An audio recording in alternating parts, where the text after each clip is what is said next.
Hey Chris, look at the geek squad. Yeah, I see them eating with themselves with no friends in the world. What's lame? What lame?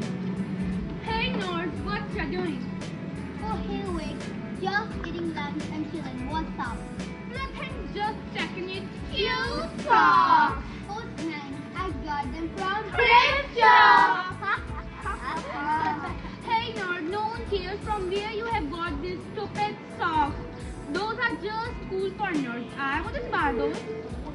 Come on, Harry. I like your socks. No matter what it says, are cool to me. Hey, losers. No one cares what you say either. Yeah, you are a nerd too. No, and you may be smart, but your thoughts will not matter. Well, I'm not cool to you, but I'm cool to someone else. Who, your mom? Oh, she's cool to me. She's my best friend. Aw, isn't that so cute? Two peas in a pod, nerd and a nerdier. Face it, you will never be cool and you will never be pretty like me.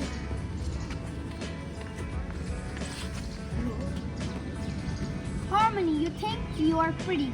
And if you wear the right clothes or the right shoes, you will look like pretty. But you are not. Are you kind or you are not? Harmony, step back.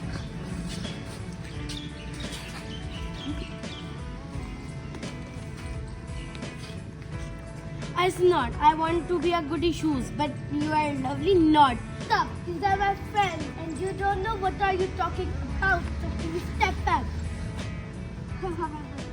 The bell rings and all the students go back to their class. You better watch yourself. Harmony and I used to be friends before she got popular. When she became popular, she started picking on me and being fake. In reality, there is no such thing as a popular crew and as a nerd crew. People that consider themselves to be popular are really just followers. Not as many people who are smart or just don't want to be fake popular. People shouldn't put labels on other people because who they are. It's okay. It's okay.